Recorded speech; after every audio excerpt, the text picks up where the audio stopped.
A story about two brothers. These two brothers, they live in Chicago. And alhamdulillah, I went over to Chicago a number of years ago, about 2 years ago now, 2 or 3 years ago in Ramadan. And I remember sitting in this room with these two brothers. And they would never make salam to each other.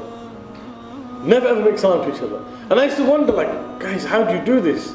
And I'd crack jokes between both of them. I'd pick on him and then I'd pick on him as well. And he'd just smile when his brother's getting caned. And the other one would be like, yeah, as well. And they would never actually communicate with each other. Little did any of these guys know that a day would come in their lives where they would regret this. On one night, the older brother, he takes a motorbike, a moped, and he drives downtown Chicago to work. On his way home at night, he's driving up Lakeshore Drive, which is a very beautiful kind of a bridge road where you can see the whole of Chicago, all the skylines and everything. It's a very beautiful place. He's driving back to where he lives in Chicago and he's coming up Lakeshore Drive. And as he's driving, he hits a pothole. His bike loses control and he's flung 20 feet into the air. When he lands, Inna lillahi wa inna ilayhi raji'un. He dies from the impact.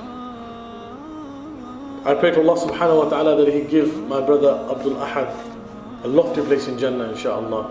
Very beautiful brother, and wallah, every time I remember the story, it pains my heart. Because I remember the beautiful smile that Abdul Ahad used to have. And there are people in this gathering today who knew Abdul Ahad, including Mufti Sahib, who'll be here in a little while, inshallah, who know these people personally. I met these guys just that once in Ramadan, and wallahi, they were such beautiful people. They left an amazing mark on myself. So I tell you this story, and I narrate this story to you because I know these people, and I can tell you, and I can vouch. Abdul Ahad was a brother. He would come into the masjid with a box of miswak, and he would give it to a little kid at the door, and he would say to him, go around and give a miswak to everyone, don't tell them who it's from. Just go around and give everybody a miswak. So everybody would be acting upon a sunnah, and who would be getting the reward? Abdul Ahad. Beautiful brother. So what happens? Abdul Ahad passes away, and his younger brother, remember, these guys have never spoken in their lives, right? They just didn't get on. The day of the janazah, Abdul Ahad is being buried. And his younger brother, Talha, he goes to the graveside of his brother, and after they've buried him and they put him down, he sits down on the floor. And he begins to cry. And he cries so much. He cries so much that the family are asking him now, look, everything is done, Talha, we need to go home. Talha's not listening. Another sheikh from the locality goes and he asks him, please, Talha, we need to go home now. Talha says, leave me alone.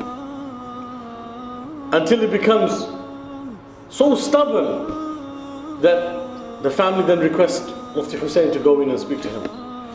So Mufti Hussain goes up to him and he sits next to him and says, Talha, we need to leave.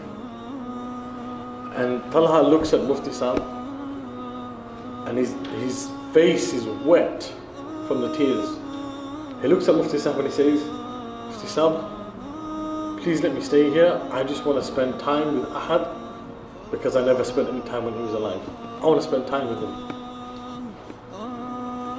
The Mufti Sahib put his arm around Talha and he said, Talha, come on, we need to go. And then Talha said to him, Mufti Sahib, please, I want to hug him. Just one hug. That's all I'm asking for. This is why I say to you, subhanAllah, a day will come in our life, wallahi, when we will regret the ni'mah that Allah gave us. Man is so stupid. Man is so silly. Man is such an idiot. Man does not want to change. Man does not want to take a lesson from these things. Right? I remember this story, wallahi, and it brings tears to my eyes. A day come in my life, imagine I died, or one of my brothers died. You know, when's the last time I told my brother that I loved him? When's the last time you went home and you told your brother or your sister that you loved them? So I ask you this question, as a brother, when's the last time you showed some love to your own brother? Wallahi, a day will come in your life where you will cry like the way Talha was crying for Ahad. But that chance will never come back again. So take this as an opportunity.